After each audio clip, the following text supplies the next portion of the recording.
Hello, hello.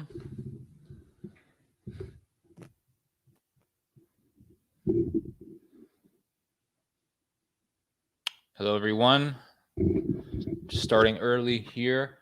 The guy that I'm going to be debating with, his name is Dylan. No, it's not Milo nor Heather Green, somebody else. I would hate to just, constantly bring in the same person. We're not going to be doing that today.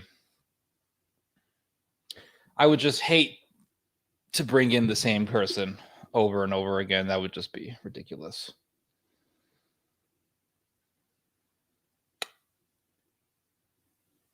So you guys can shoot your questions, and then even after the debate is over, I'll still be on here for a little while to answer your guys' questions.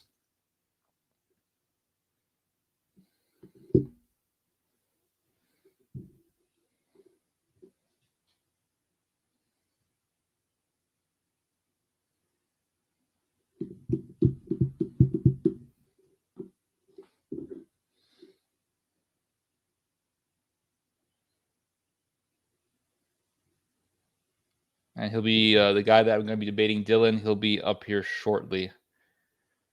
Let's see here.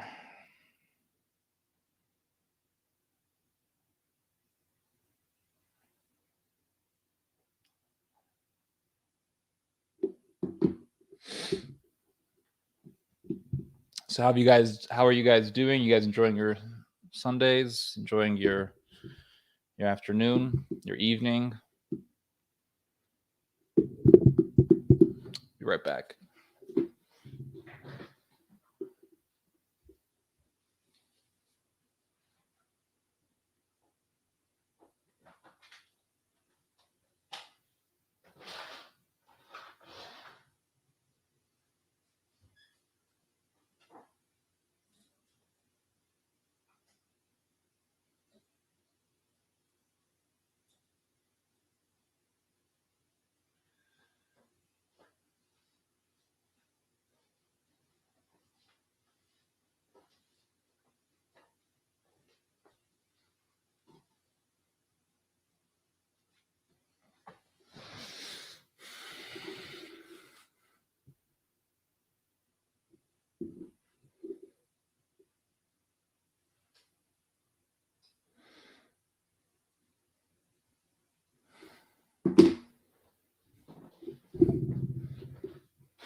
No, I think Dylan's going to come.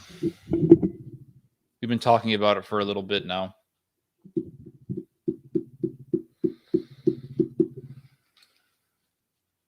Hello, Fast Joe Corrigan.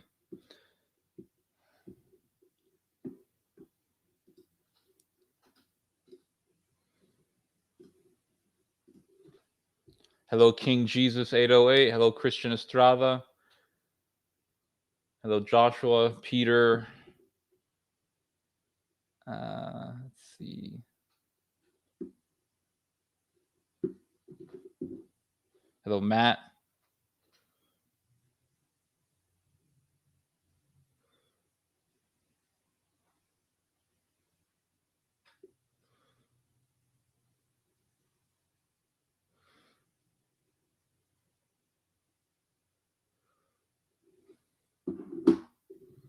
"13 guys online," and I will be recording this debate. I will be recording this interview / debate, whatever it is, and I'll post it up later.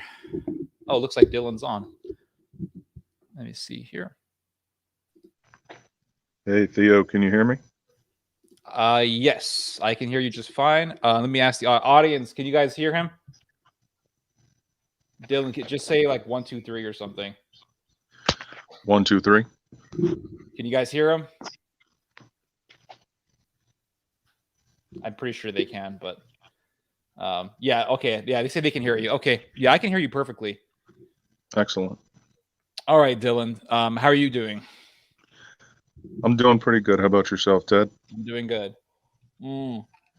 Okay, so you wrote me last week, or I think it was I don't know, it's been a while actually. You wrote me not too long ago. And you brought up sort of an issue that you had with me regarding my statements concerning Afghanistan and America sort of isolating itself from the world. So I decided that I would give you a chance to come on my channel and just tell me and the audience what you think that I have said. What do you think? What statements have I said that you consider wrong? Well, first off, I thank you for allowing me to come on your show and share my opinions. I certainly respect your opinion, and maybe we can, learn something from each other. I don't take issue necessarily with, you wanting to see a more peaceful withdrawal from Afghanistan. It was just more about how you think that globalism in general has been, excellent for America. And I tend to disagree that America becoming globalist has benefited American citizens. You could make the argument that there are other people in other countries that have benefited from it, but I just disagree that it's benefited American citizens. So that's pretty much the only disagreement that I have. Okay, but I would like for you to just give me a statement that I've said, because when I said what I said regarding Afghanistan, it wasn't about what should be done. It wasn't about what we must do. It was about what's going to happen. Because in my line of work, I am a trends analyst. I analyze trends. I analyze global phenomena. I look at the zeitgeist. That's what I do. I do this all the time. And so when I was looking at the situation in Afghanistan, I was simply looking at it from the perspective of what is going to happen. It's like right before, it's like when Obama pulled his troops out of, Iraq. It was very obvious to anyone who has studied the Middle East that the whole place was going to go to hell. Like as soon as America leaves Iraq, the whole place is going to go to hell. Now, you could have said, well, don't you care about the American soldier? Don't you care about the American people? Like, don't you care more about the American people more so than the Iraqi people? Blah, blah, blah, blah. Well, but all of that is irrelevant when you're looking at the future, though. And the future is when America pulls out of the world, the whole place goes crazy. The whole place goes to hell. It's the same thing with West Africa. France has over 5,000 soldiers in West Africa, mainly in Mali. And now that the United States is leaving Afghanistan, the French people are saying, what are we doing in Afghanistan? Why are we there? Blah, blah, blah, blah, blah. And the French are saying, if the Americans are leaving Afghanistan, then why are we in Africa? Why are we doing this on our own? Blah, blah, blah, blah, blah. So now Emmanuel Macron just recently did a speech saying, France is leaving Mali. France is leaving West Africa. And everyone who knows anything about Africa and knows anything about the current situation, especially in Mali with the rise of Islamists, they'll tell you once the French, and even Africans who know better will tell you this, once the French leave Mali, the whole place is going to go to hell. The militants are going to rise up just like the Taliban did in Afghanistan. But you could say, well, don't you care about the French people? Well, I'm not talking about the French people. I'm talking about what's going to happen. So I would like for you to tell me what did I say specifically that you have a problem with? Because I never brought up the current situation of the American people. I talked about Afghanistan. Yeah. I can't say that there was a specific statement that I was aiming at when I replied to you. It was just more of the sentiment that at least I perceived you to consistently, that, you think that, America's involvement in world affairs is good. And my case against that would simply be that it depends who you ask, because I don't think with the situation in Afghanistan, it is a shame. It's just that if we were going to withdraw, there was really never a point in time that it was going to be peaceful, because you've said it yourself, we were pretty much just a Band-Aid holding together a festering wound. So whether we did it now or 10 years from now, there was never going to be a completely peaceful transition of power. There was always going to be some level of violence. And it's a shame, but it's just the reality of the situation. And I don't really know how that could be mitigated from the perspective of we have to leave at some point. And now's no different of a time than later. It's all going to be the same. So if we do it now, at least we can, you know, spare more deficit spending, spare more American troops. That's pretty much my position. There was never a time it was going to be good, so you kind of just have to rip the Band-Aid off. Mhm. Yeah, I understand that point. I think that what the United States should have done is if they really wanted to clean up Afghanistan and make it into a better country, you would have to do what the Spanish did with the Aztec Empire and kill off the people who are causing all the problems. But that's not really what the United States did. The United States was in there to make some sort of a foothold within Central Asia. But it really wasn't about making Afghanistan into a peaceful country. And I think that's where much of the problem lied. But you mentioned, yeah, and I also go ahead. No, go ahead. Go ahead. Oh, well, I was going to say that's also a good reason I think that we need to, rescind our presence from the area, because our presence there isn't really accomplishing anything. I keep up with your videos, and I noticed even you said, we've poured trillions and it was pretty much wasted. If we're going to leave and it falls apart instantly, that shows that, we didn't reap anything from our investment. The place just really wasn't worth our time and effort. So you kind of at some point just have to cut your losses. You're breaking up.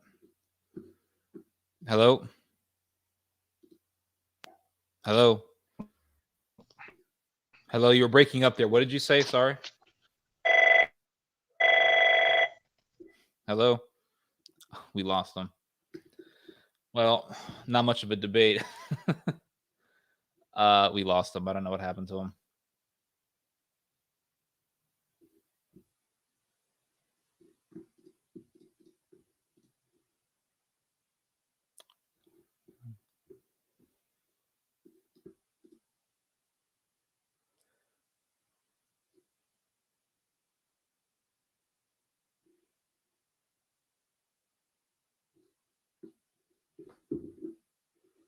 Lost this guy. I don't know what happened to him. Let's see. Okay, he's back. Hello. Sorry, we lost you there. I don't know what happened. Go ahead. Yeah, for everybody listening, I apologize. I'm at work. If I encounter a disruption, I do apologize, but I'll try to be consistent. So yeah, it's just like, like you said, we're not Christianizing the land. So considering that the people there, you even, in addition to the fact that we're not, and you even said that a majority of the people there probably want the Taliban to rule. So it's altogether a lost cause. And unless we were going to Christianize the land or make any serious attempt at changing the landscape, ideologically, it just makes pull out. We can always, to influence, but we don't need to do it at the expense of trillions of dollars of deficit spending that, affects America, which is something I could explain, but it's just, it hasn't done anything for anybody, pretty much. All right. Is there? I mean, I don't really have much to disagree with you there. I mean, is there anything else that I've said that you think is wrong or that you disagree with?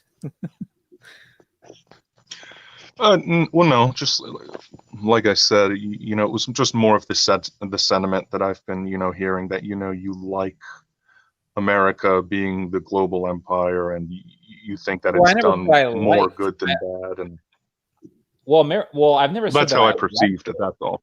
That's your perception, though. But I never said I liked it. I was simply stating the facts, that that's what's going to happen. Yeah. So you think the world would crumble if America was not the dominant empire of the world. And that's really going to cry. I never said it was going to crumble. What I said was that you're going to have multi-poles of power. I've said that numerous times. Yeah. So do you think that America itself, as well as American citizens, would be better off if we became more isolationist? And I'm not referring to how Sorry, you're breaking up there. other What did you countries say? You're breaking up. Sorry, say that again. would benefit. I'm saying Say that. Sorry, you're breaking up there. Say that again. American citizens. What do you feel Okay, about I that? think I get the gist of your question. It's obvious that the world is better off. I said, so as far as, yeah. There's a delay.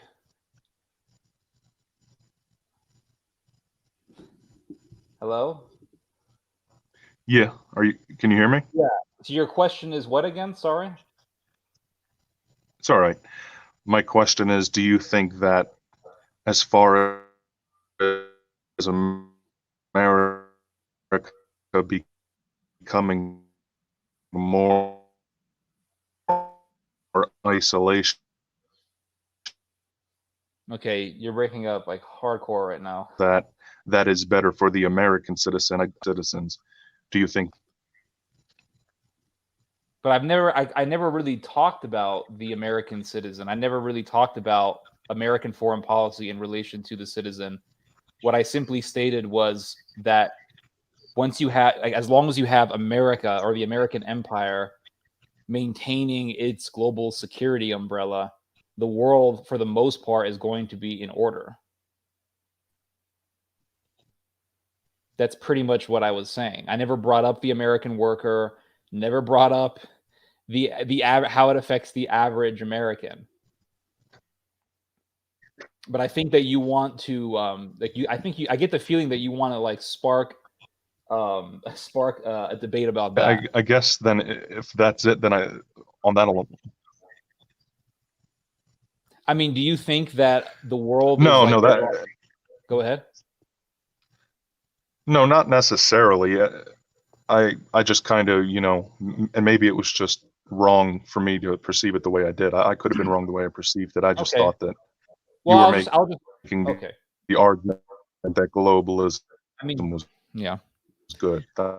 That's all. Okay. Well, do you think that the world would be better off without America?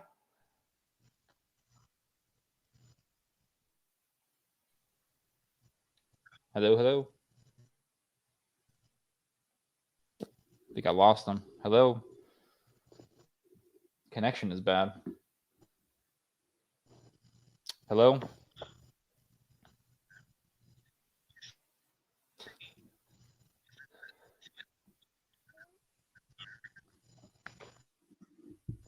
Hello. That's a good question. Mm-hmm. I'm not entirely sure about that answer. In some ways, yes. Yeah, can you hear Yeah, I can hear you now. Go ahead. me? I can hear you now. No, I'm still here. Can you hear me? Yes, I can. Go ahead.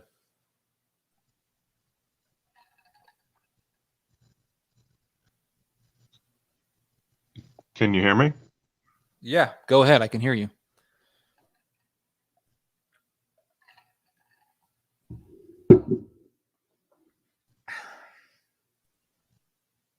Okay. You have really bad connection. Hello. Yeah, I think it's I think you need to like yeah, I think you need to set up your Oh, okay. It okay. It's delayed. That's the problem. But it depends how you look at it. Like America can be a stabilizing force, but at the same time, we really don't have much moral superiority to stand on at this Oh my god. present time. Because when America first became the hegemonic power, No. we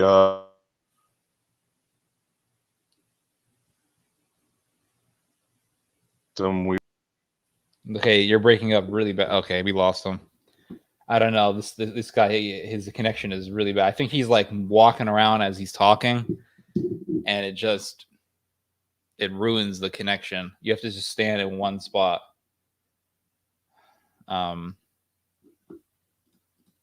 Yeah, it probably was a complete waste of time.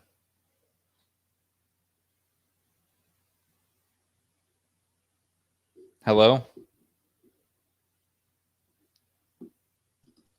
Okay, you're back on. You keep breaking up. I don't know. I think you're like walking around too much, or it's the area that you're in. Yeah, the connection seems to be garbage. All right. So your answer to my question was that it depends on how you look at It's it, the and then area. what? Am I coming through now? Yeah, I can hear you. Okay. So what was your question? My question was, do you think? I mean, do you think that America? Do you think that the world would be better off without the United States? No, I think the U.S. should assume a different position in the world. It doesn't mean it has to be completely absent from world affairs, but it also does not have to be the single pole of power, as you put it. You know, we can influence affairs and serve our own interests without trying to control the entire world, you know. But that was the result of World War II. Like when the United States defeated Nazi Germany, It's that was like America getting having involved. a military presence in these other countries. Well, we can also, if we were actors by line and I. Okay, dude, you keep breaking up. Can you I say can that again? I'm barely. sorry. You keep breaking up, man. I can barely understand you. Okay. I think it's the area that you're in.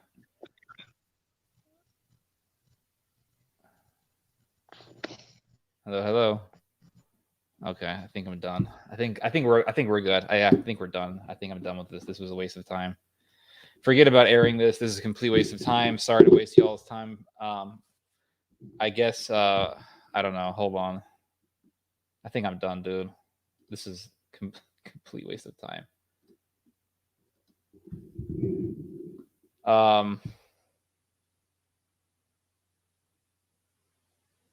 If you guys have questions or comments, just leave them on there and I'll answer them. I guess I'll just be here for a little bit longer. What an anticlimactic event this was.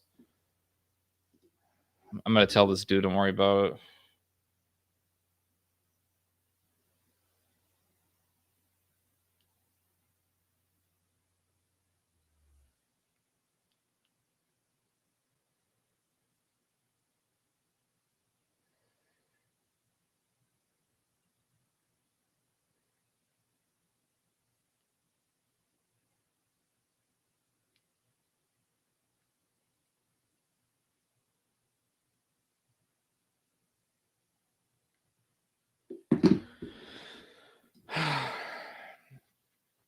All right, guys. All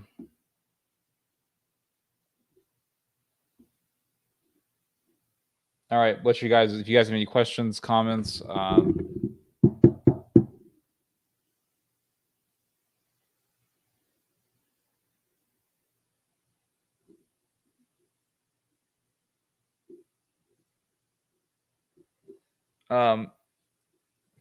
you guys keep asking. Some of you guys keep asking me about like 666. I don't know why.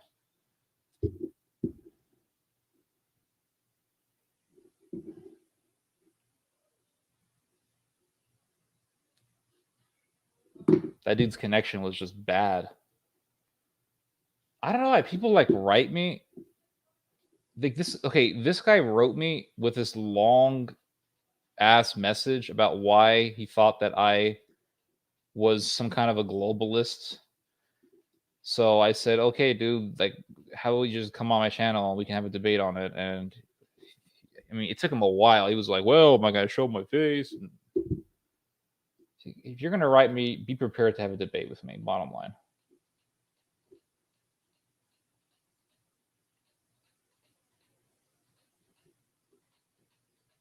Thoughts on Vax passports? I think they're kind of weird. Can I get the 27 minutes? But I'm sorry about that, man. Customer service is always our policy. The customer always comes first here. That's why I'm going to sit here and try to answer as many of your guys' questions as possible.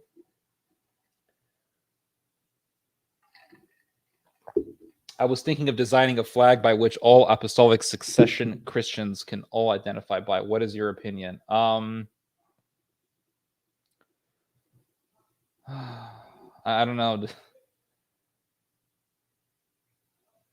What would it be?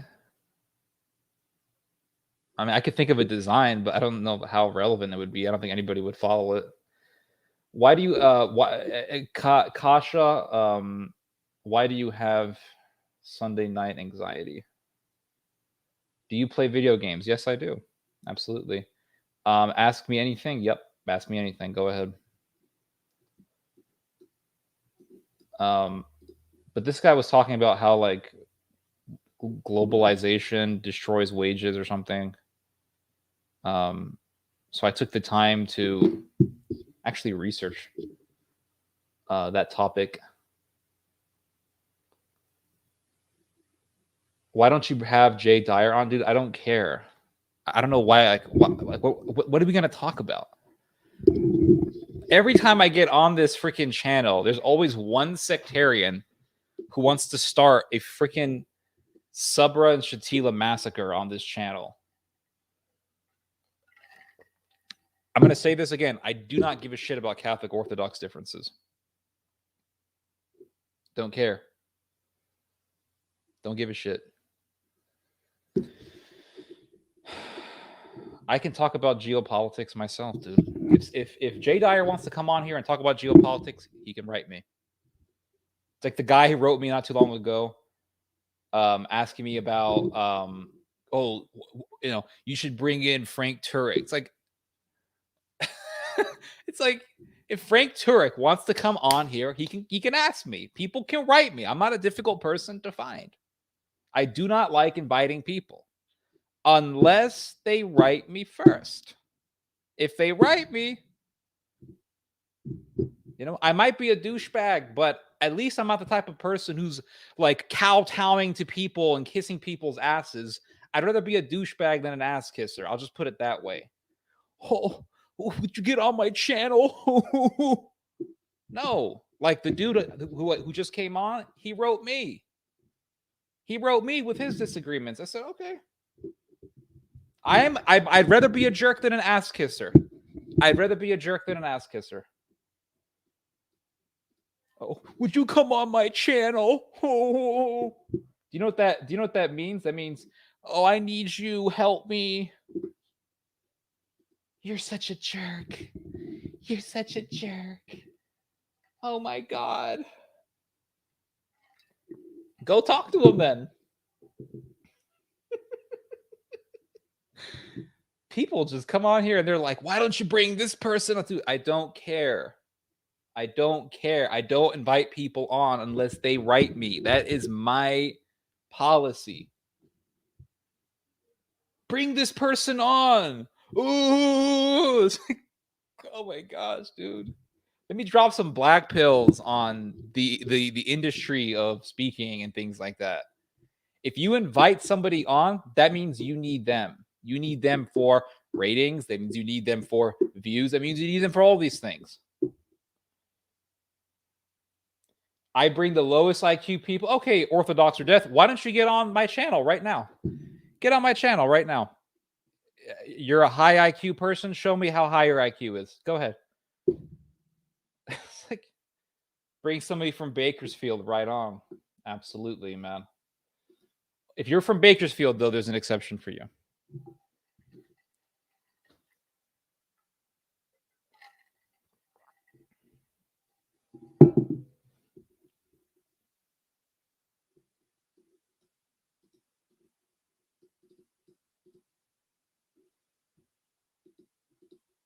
Come on.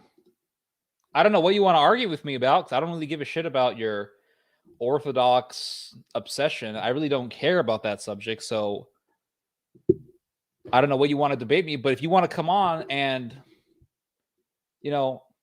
get some therapeutic help, maybe get some things off your mind, get some things off your chest, then I'm here for you, man. I'm here. I'm here to be your Jewish therapist. It's amazing. You have some of these ortho people who come on and they just like want to start shit with you. And it's like, I don't even know who you are, dude. I don't know who you are.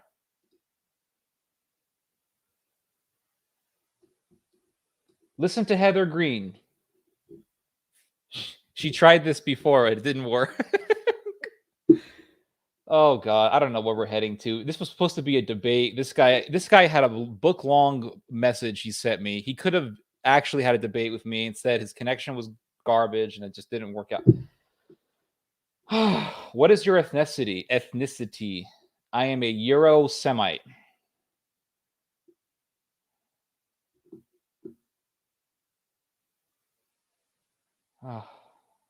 Keyboard jihadi.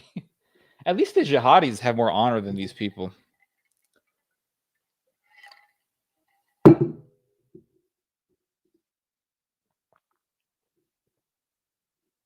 People from Bakersfield have more honor than the. I went to Bakersfield many years ago, and it was such a funny place. Very weird. It's like you're in that transition point between Northern California and LA. It's just whack job town. It's like the crazy conservatism meets crazy LA hysteria, and it all just comes together. And then you end up with corn. What do you think of Turkey's role will be? Turkey wants to play soft power politics at first in Afghanistan, with the hopes of eventually expanding into hard politics, really imposing its Turkish hegemony within Central Asia. That's basically what Turkey wants. Every debate degenerates into Bakers. All roads lead to Bakersfield, man. Bakersfield has nothing, dude. Bakersfield has corn. What are you talking about? It's one of the best bands. One of the best American bands, in my opinion, is Korn. Like rhythmically speaking, there aren't a lot of bands in the United States that could beat Korn. Like just rhythmically speaking, and not lyrically, but rhythmically. That especially when in the late '90s, they had that just hard rhythm. It was unlike anything. Unlike anything like it. Is that the Humboldt area? I don't think so. Humboldt is more of like Eureka. I guess that ortho guy just vanished. Oh, thank God. What a freaking freak. I'm Orthodox. Bow down to me.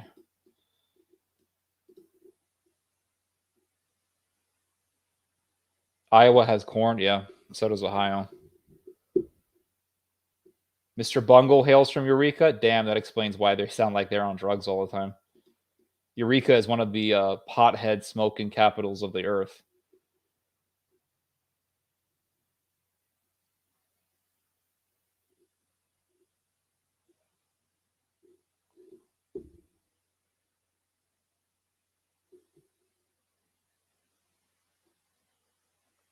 Why does Christianity have so many denominations? That's a good question. It takes kind of a lot of information to respond. Ortho Tard, I'm just gonna ban you because you've proven just to be annoying. Goodbye. You invite this dude to a debate and he changes the subject to something else. Like, goodbye, dude. You're in bad faith. Bye. And thank God for StreamYard. Now I can just block people. You couldn't do that on YouTube. Why are there so many denominations in Christianity? Well, the very simple answer is power. That's what it is. It's power. If you want to create your own, so religion ultimately is okay. I don't want to say it's ultimately about power. Religion is ultimately about salvation, but religion entails power, right? It entails power over the masses. It entails having influence over people, and that power is a necessity, right? That type of power is a necessity. Now, with great power comes great responsibility, as Spider-Man, the film Spider-Man says. But the problem is that most people cannot handle power. So once they feel that power, it gets to their heads. There's nothing wrong with power, right? Power unto itself is not evil. A police officer has power. He has a pistol. He has a gun. He can kill people legally within certain circumstances. He has a measure of power, but sometimes that power can get over people's heads, and people don't know how to handle it, and they abuse it. That's what the term abuse of power is. And so that's why you have police officers who at times will abuse people because they like the power. They become sort of sadistic people. So the same thing happens in religion. Within religion, you have people who like the power. They like experiencing that power, and they want that power. So so let's say they're part of a church group, and now they're sort of in a subordinate position. Well, what do?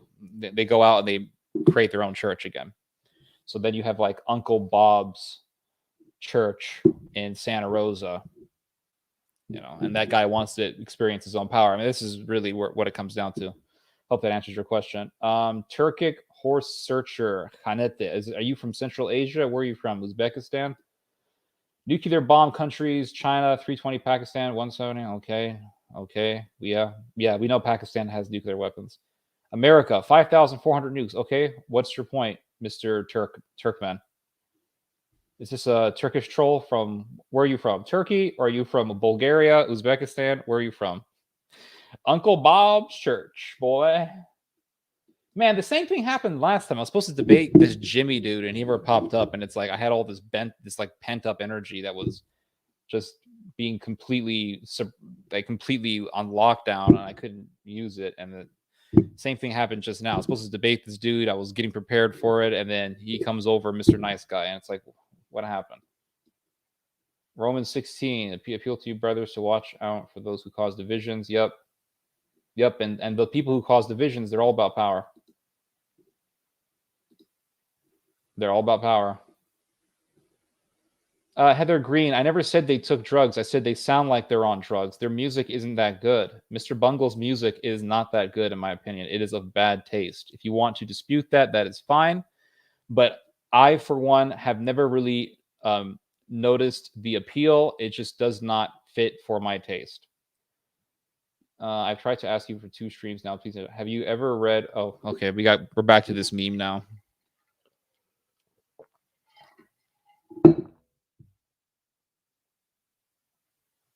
We've already had somebody ask me about 666. I've been hearing this question literally for over a decade. And every time my father and I would travel,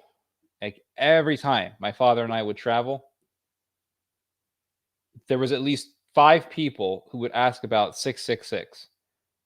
And when Obama was president, you would have a number of people ask us whether or not Obama was the Antichrist. And after a while, it became so flippin' annoying. My dad explained 666. Go look it up on YouTube. What's your opinion on 666? Ask me a question that actually requires me to think about. I don't know. Like the guy asked me, why are there so many denominations? I'm like, okay, I can answer that question. Because the answer to that question is difficult to find on the internet, because everyone's going to say, well, there's doctrinal and theological different. No, it's all about power. From Turkey, Pakistan, 170 atomic bombs against Armenians and Jerusalem because nuclear bomb country Islamic, and Pakistan created Taliban. Okay. I don't really necessarily disagree with you. I don't know why you have to write in all caps. Are you like Turkish? What are you? Are you Armenian or something? What are you? Where are you from? Hungary? What time is it in Europe? I think it's like 4 in the morning. So I guess all the night owls are up over there and they're watching.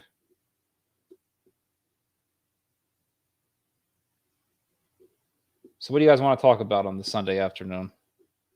You want to listen to music? I can listen to some music. Maybe I could do a little DJing. I don't know. Oh, maybe YouTube can hit me with a copyright. I don't know.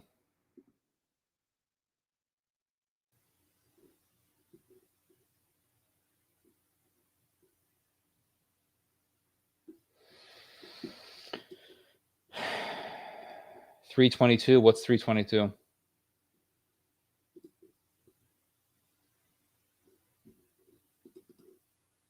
You ever notice that sedevacantists throw around the word heretic so loosely? It seems like the word heretic comes out of their mouth. Yeah, I know. All the time. Sedevacantist. You know, there's a lot I want to talk about that I don't talk about because I just never really take the time to do.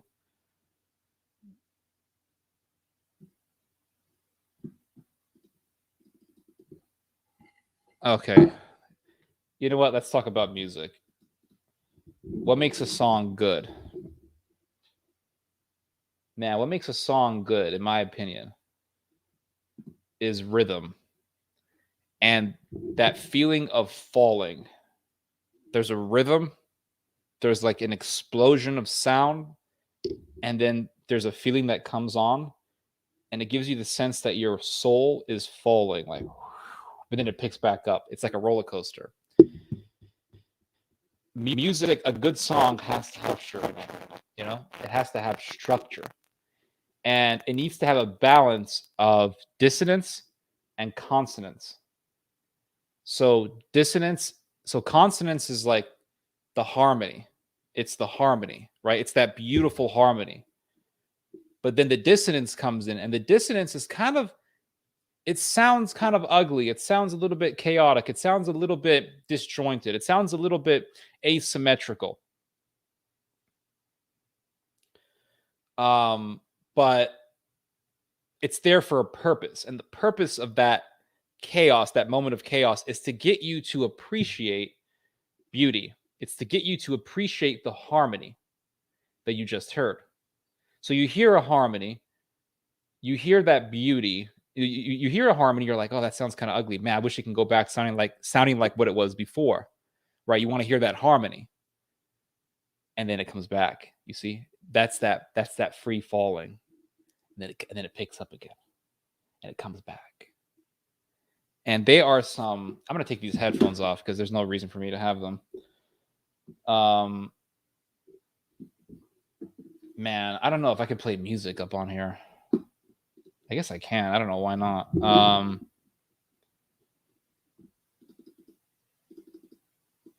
But when I listen to when I listen to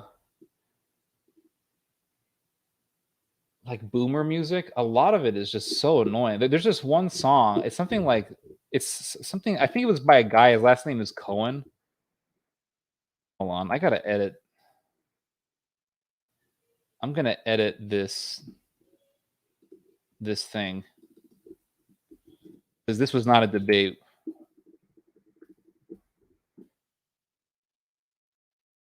Okay, hold on. Wait, and I just want to edit the freaking thing. Hold on.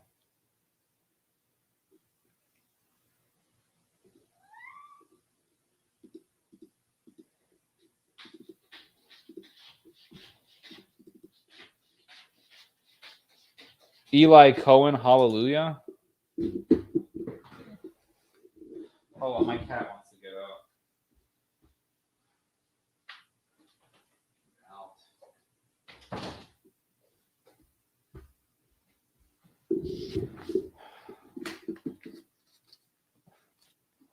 I guess I'll just, I don't know, headphones. It gives me the feeling of that we're in a show here. There's this one show. Okay, hold on. I don't know why I can't change.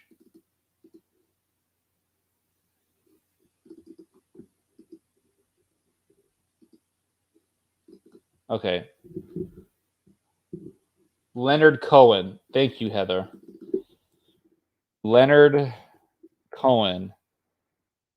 This flippin' song. I hate this freaking song. Dance Me to the End of Love. I hate this song, dude. I hear old people playing this freaking song, and I'm like, I hate it. There's nothing special about this song. There's nothing special about this song. Just listen to it. Listen to this. Hold on. I gotta change my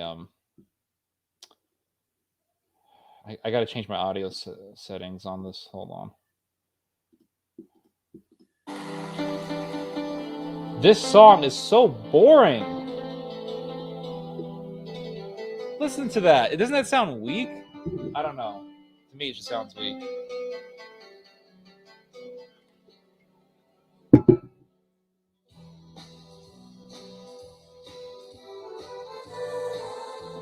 I don't know.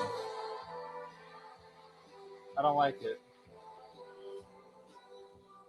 I don't like this song. I think it's garbage.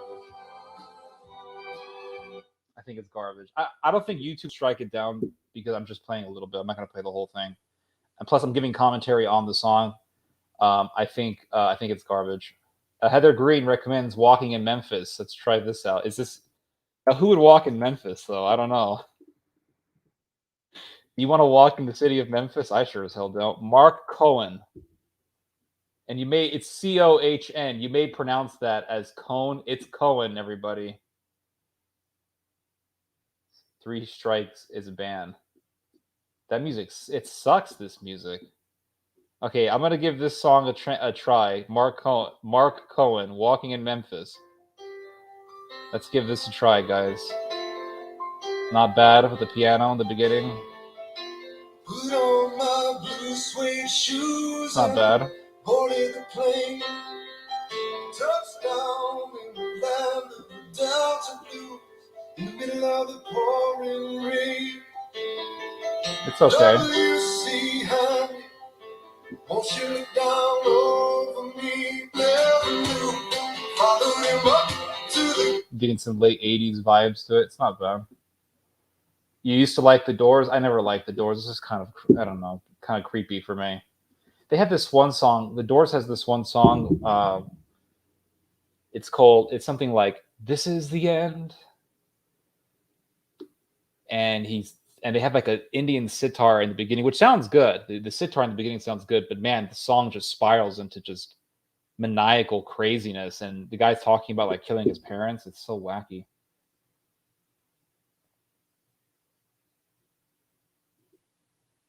Heartache by the Number.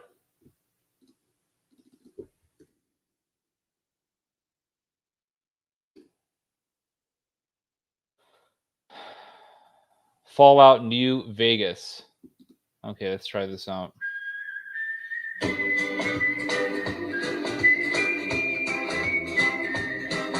Yeah. Yeah, I don't like it. I don't like this 1950s stuff. Gives me the creeps. Leave It to Beaver type music. If you, for all you guys who play video games out there, did you yeah, Apocalypse Now had the song.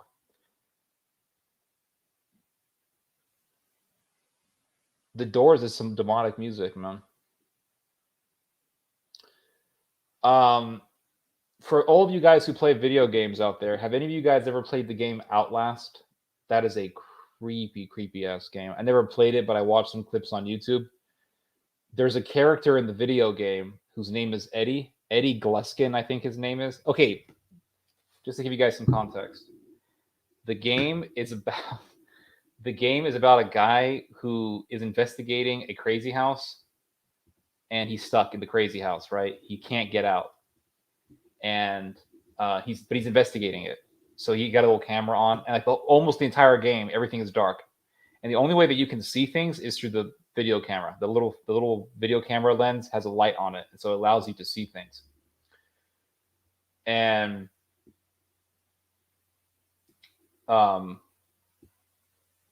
so there's a character in the game named Eddie Gluskin who lives in a cell, and he's obsessed with the 1950s. And he thinks he's living in the 1950s. And so when you walk into his little area of the crazy house, you hear 1950s music playing. The guy has a suit like he was a character out of Mad Max, and he's got weird 1950s looking hair, and he is a sodomitical psychopath. I mean, he's scary, but I'll never play that game. It's just, ugh. I think the 1950s are way over mythologized in the United States.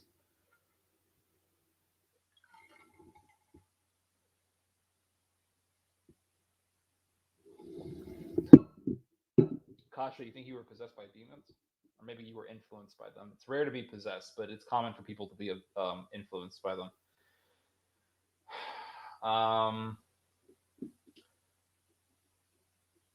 Let's see here. My mom had a friend whose roommate. Okay. Do you like the Kelly family? An Angel is a good one. Okay, let's look that up. Kelly family, Angel. Okay, let's play this. Oh, I got a commercial. Hold on. I was young and plagued by demons. Okay, kids don't listen to the Doors when you're 13 years old. Almost as bad as drugs. I agree. The 50s weren't as period. Yeah, they were, man. They were just. My grandmother lived through the 50s. She can tell you how messed up it was. The Kelly family, an Angel.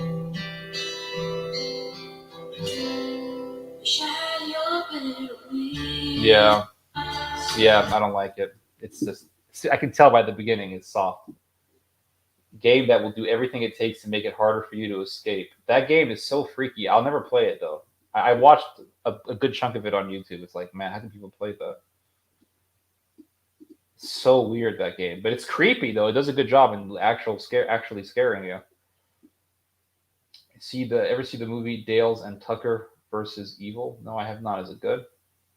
For King and Country, Shoulders. Man, this I don't know. This music sounds kind of like soft. For King and Country, Shoulders.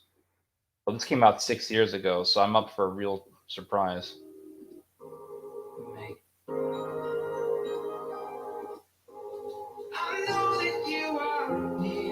No, I don't like it. No, no. No, I don't like it. Soft. Kind of soft. Do you like classical music? Yes. I love music from the Baroque era. And to answer your question, Kasha, if I'm Kasha, that's how you pronounce her name. That salmon that I cooked was not wild. It was Costco salmon.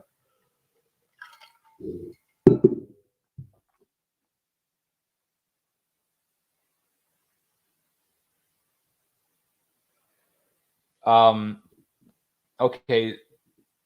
Yes, I like listening to Vivaldi, and I like listening to a lot of the Italian Baroque composers. What do you think of folk ethnic heritage music? Some of it's okay.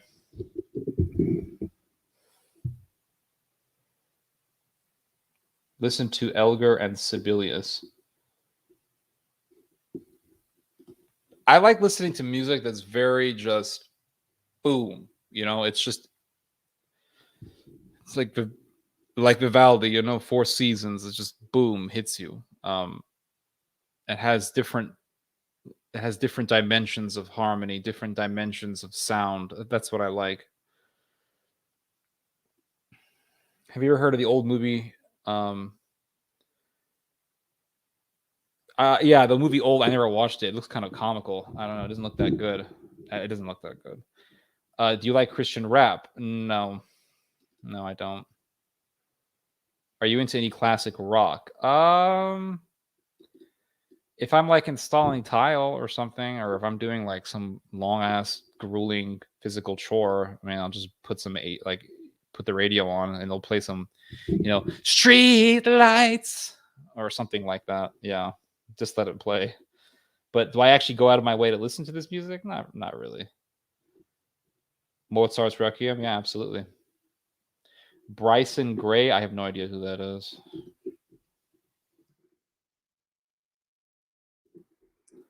Who's Bryson Gray? Oh, okay.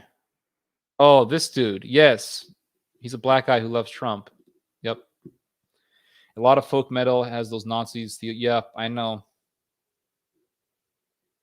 Yep, I know. A lot of these neo folk guys are Nazis. Absolutely. Are you trying to like corner me into something?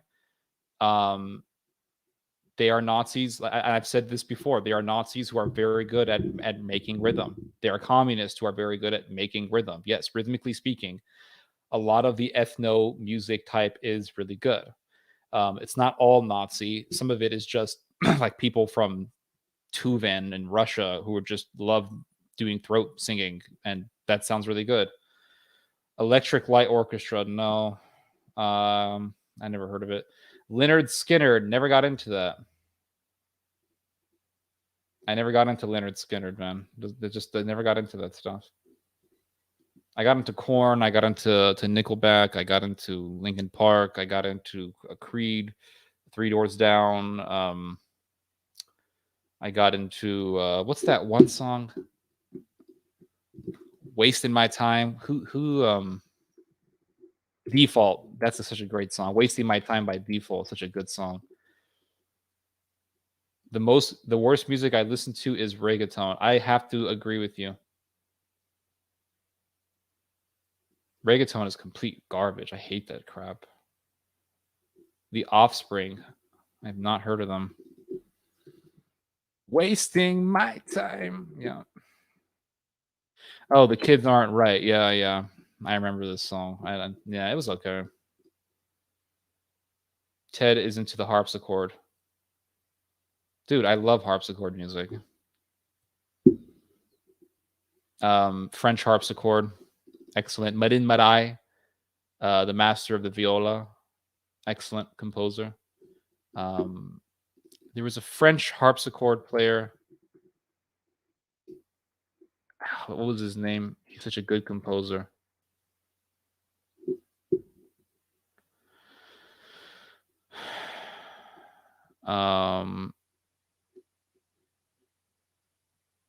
Rameau was excellent. French harpsichord composer. Couperin was excellent. Monteverdi, absolutely. Love Monteverdi's music. He made the Cioccola de Paradiso. Excellent piece of music. You know, one day I really want to do this. I want to go to the kitchen and cook like the most decadent Italian dish ever, like sausage, pasta with a heavy cheesy tomato, like a 3-cheese tomato sauce with tons of basil on it, tons of Parmigiano Reggiano, glass of red wine, playing Monteverdi, his Cioccola de Paradiso, while reading some Renaissance poetry, like Michelangelo, and yes, Michelangelo was a poet, or Dante, or maybe something from the Roman Empire, Cicero, and just feel like an elitist, for an hour. Yep. To me, music and cooking are so interconnected. You got to pick the right music for cooking.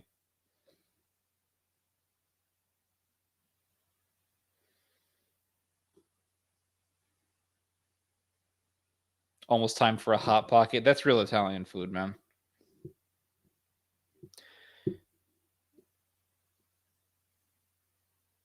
You gotta, like, the last time I did a live stream with you guys, for some reason, I just wanted to harvest a lot of basil and make a pesto and spaghetti. And I made that, and I took a picture of it for you guys. But I was like singing that song by Andrea Bocelli where he's like, da da da da da da da da da da da. It's just so much fun. I want to inspire people to cook. People don't cook anymore. People don't cook anymore. Everyone I meet nowadays, they don't cook. They order in, guys. I don't want to. No, that's gross. I don't want to do that. They order in. And there's a new phenomena that's popped up in the cooking industry. They call it ghost kitchens. Basically, it's a kitchen with a bunch of workers in it, a bunch of chefs in it. No, you don't sit down, you don't visit it, nothing. You just order everything on the app like a zombie.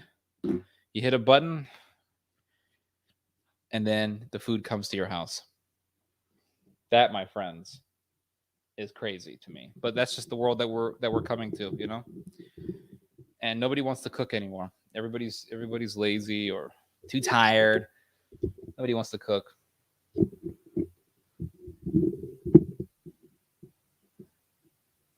Oh, you're reading that book that he wrote in jail. I read that book years ago. Phenomenal masterpiece of literature. I love it. He died right. He was killed. He was killed.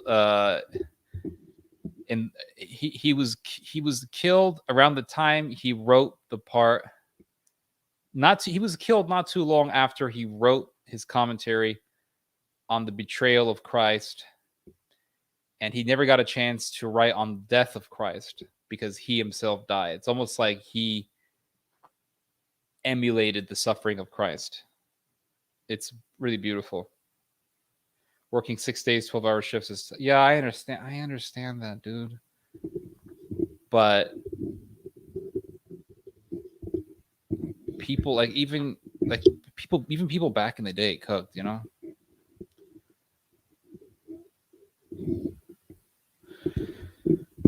As soon as I start talking about cooking, somebody has to bring up, you know, how hard they work. It's like I didn't ask how hard you worked. I'm just saying, like, people, like, nobody cooks nowadays, you know. Even when they have the time to do it, they don't do it. I understand some people don't have the time, but even the people that do don't do it. It's true. I have a friend who works at home.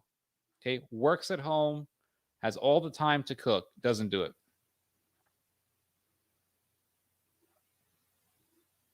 I cooked a mean ribeye steak.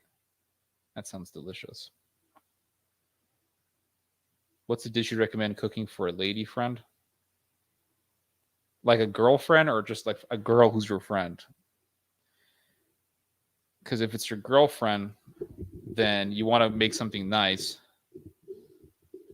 If it's just a girl who's your friend, you can cook whatever the hell you want because she's just a friend. You remember that Orthodox convert from Protestantism who debated you on your show? He went on about how hell is not a place. Yes, I remember that guy. Oh, girlfriend. Oh, I mean, try the risotto with the chicken. I think that's delicious.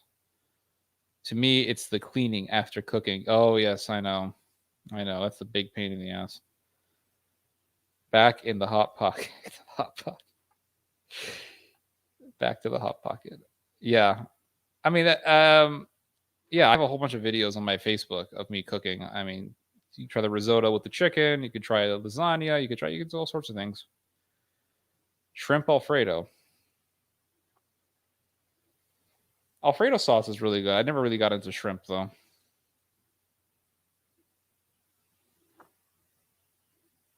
Never really got into shrimp.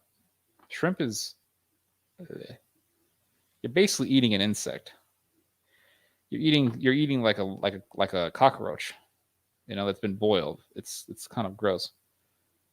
I have not read Mere Christianity by C.S. Lewis, although somebody did give me a copy of that book over a decade ago. I read a little bit of it, but I never completed it.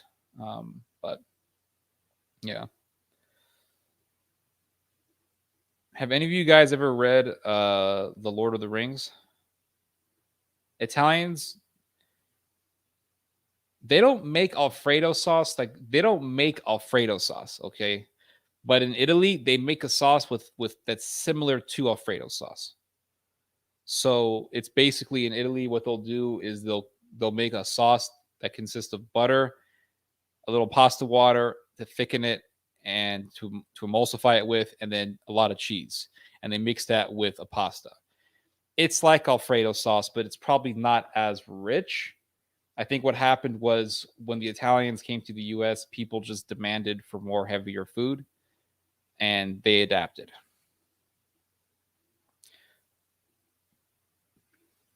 Yeah, I met a girl and said I'd cook for her. Oh, okay. Hope it goes well for you, man. Yeah, exactly. No cream. But in Italy, they make a sauce with butter. They add pasta sauce, pasta water. They add cheese, and they may add some herbs, especially like basil, or not basil. They'll add sage. Sage is something that they'll add to the butter sauce. Sage actually tastes really good when it's fried in some kind of fat, olive oil or butter. And they mix that with pasta. It comes out pretty good. I'm not really into fiction books unless it's something considered loosely classic. Yeah, I completely agree. Yeah, I never really got into fiction. I tried reading it. I tried reading that Russian writer. He wrote a book, The Idiot and the Brothers something, Crime and Punishment. I tried reading Crime and Punishment. I got through maybe the first 75 pages or so, and I said, I can't do it. I just can't. This is somebody's fantasy. I have to read reality. Kasumarzu? What's that? What's Kasumarzu? You know what sucks is that I actually prepared for this debate and I took down notes and everything, and it's just like this dude instead of just like engaging with me and saying, "Yeah, I disagree with you here, and I think you're whatever here and there," he just like he didn't really engage with me that much, and it was just very anticlimactical. Kasum. Oh, okay. It's like a bread cream stuff. Do you know the people in the world who have the most? Have you ever had shepherd's pie? I have. I have had cottage pie, which is pretty much the same thing. It's just that the difference between cottage pie and shepherd's pie is that shepherd's pie is made with lamb. Cottage pie is made with minced beef. So I've had a cottage pie. Other than that, the concept is the same. It's a pie with no bread crust. The crust is potatoes. It's mashed potatoes that are so you take minced meat, minced beef, saute it. You add carrots, peas to it, and then seasoning, of course. Put it in a pie sheet, and then instead of using a crust, you would use mashed potatoes, and you just spread the mashed potatoes on top of the internal of the pie, on top of the minced meat and the vegetables, and then you bake it. And that mashed potato, when it's baked at a very high heat for a significant amount of time, it comes out like a crust, but it just tastes amazing. Would you debate a set of a contest? No. I would, but not for the reasons that you think. I wouldn't want to sit there and like debate whether or not the Pope is legitimate, because that has been debated to death. It's a horse that's been beaten to death already. So to me, it just would be boring. But I would debate a set of a contest on how much of how weird the Zedevacantis movement is, like how it's full of Nazis, and how weird it is. I would debate somebody on that, but because if you're a Zedevacantis, the chances of you being sympathetic to the Third Reich is pretty high, I think. Dostoevsky, yeah, that's what I'm talking about. I have read. I have not read Solzhenitsyn, but I have read Vladimir Solovyov. And if you have not read him, read his Russian Idea. Read his Russian Idea. The Russian Idea by Vladimir Solovyov is a masterpiece of literature. Beautiful book. Not that long, very short, but just packed with inspiration. I've had homemade crab bisque. I probably didn't have a good version of it because it didn't taste that good.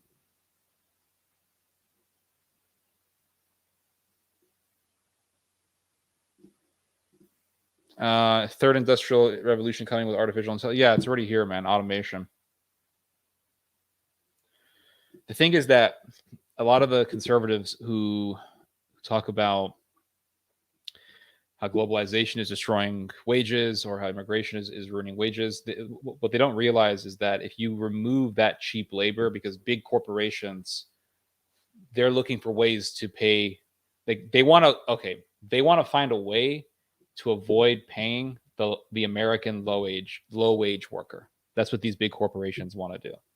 They don't want to pay the low wage worker, because if they do, they have to pay them $40,000, $60,000 a year, something like that. They don't want to do that, because they could pay, like, instead of paying an American $60,000 a year, they could pay a guy in India $5,000 a year for the same work. So big American corporations, they will outsource the low skill labor overseas, and then they concentrate their funds, as far as wages goes, to the high skilled labor. And with that, they have the flexibility to to work within the market, to try new ideas, to adapt to changes in the market. And so this enables big corporations to have more, really to thrive more, actually. And by paying low wages overseas, the product comes out less expensive, and that allows for more people, Americans and people around the world, to buy their products. And so that allows for more people to participate in the economy. That allows for more people to buy more products, and that's going to help the GDP overall. It's also going to encourage other people to buy American products overseas as well. So that the argument for this globalized economy is that it has more benefits than it does cons. There's more pros than cons. But the people who argue against this, what they don't really want to admit, or maybe they don't know this, is that even if you localized all the labor and you bring all the and you get what you want, eventually what's going to happen is, because companies are always looking for ways to pay less money, they're eventually just going to go to automation. I mean, for example, Amazon purchased tens of thousands of these robotic forklifts, so they don't have to hire people to use a forklift. The forklift moves by itself, functions on its own. When I was in Italy, I went to a McDonald's where you literally did not talk to a register person to say your order. You went to the McDonald's, you saw a screen in the middle of the room, you press what you want, you hit enter, and there's a lady in the kitchen who does everything. So they have one, maybe two employees in the kitchen doing all the work. There's no registers. And this is the way, it looks like this is the future.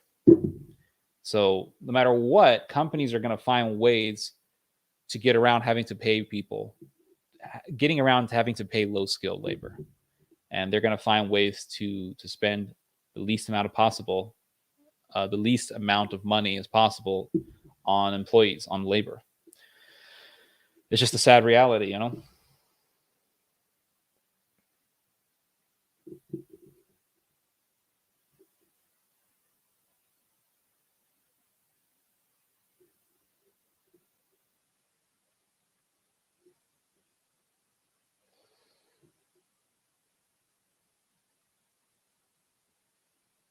England and Ireland are not known for culinary dish. Yeah, fish and chips is really good though.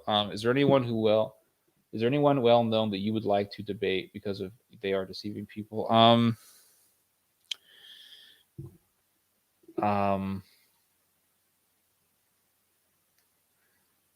a good question. I wouldn't mind debating like Roland Martin on the police, but I would just go in there just to troll him. Because he'd be like, sir, sir, sir. And I'd be like, excuse me, sir, I'm not on your plantation, okay? I didn't know that the Sedevacantists are highly nationalistic and racist. Yeah, they are. A lot of them are. It takes hours to make the base.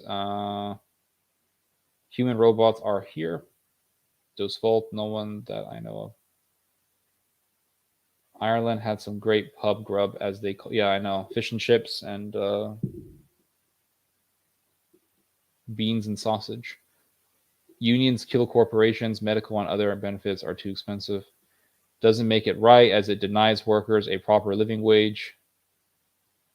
You could argue that. The thing is that I don't think it affects as many Americans as you may think. It does affect millions of people, but it doesn't really matter. That's the thing. Is you could argue this point all you want. It doesn't change the fact that big corporations are going to do what they want to do to spend the least amount of money on workers. That's just the bottom line. Are the large corp suffers equality because of, and large corp suffers equality? Not necessarily. I mean, to a great extent, yes, but not all the time. I was Protestant before, and it also brings up the standard of living in poor. Yes, it does. And guess what? Now American corporations aren't hiring from China as much as they used to, because the Chinese, because their standard of living has gone up, their wages have gone up as well, and the Chinese are also resorting to automation. It's also interesting is that the Germans, the Germans are a people who rely on manufacturing. Like they produce more than they consume.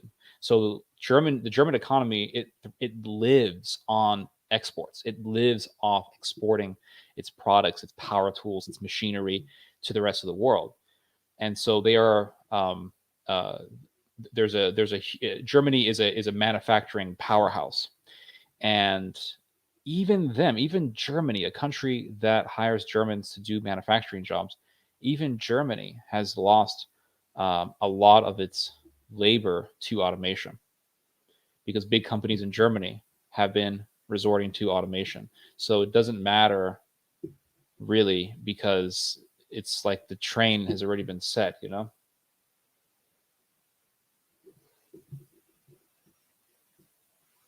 Do you think American economy needs to go back to gold and silver standard? Talking goes back to silver.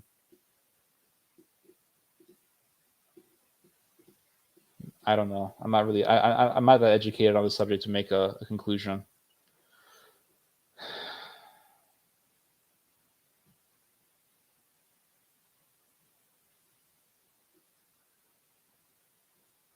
Germans spend almost 0%. That's not true on GDP. No,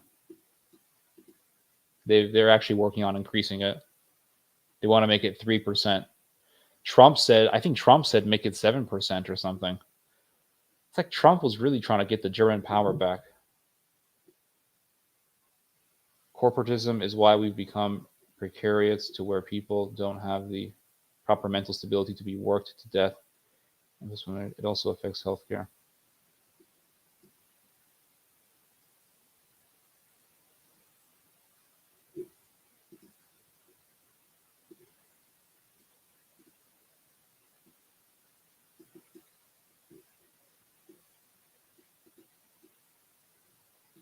I don't know.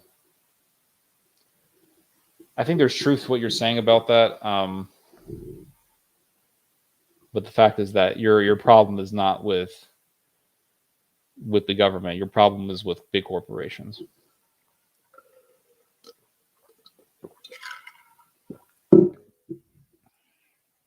All right. I think I'm done. How long have I been here? Been here for an hour. Yeah, automation works as long as electricity does. You're never gonna fully get rid of human labor. That's impossible. But automation, they're gonna try to use automation to fill up as much labor as possible. Oh.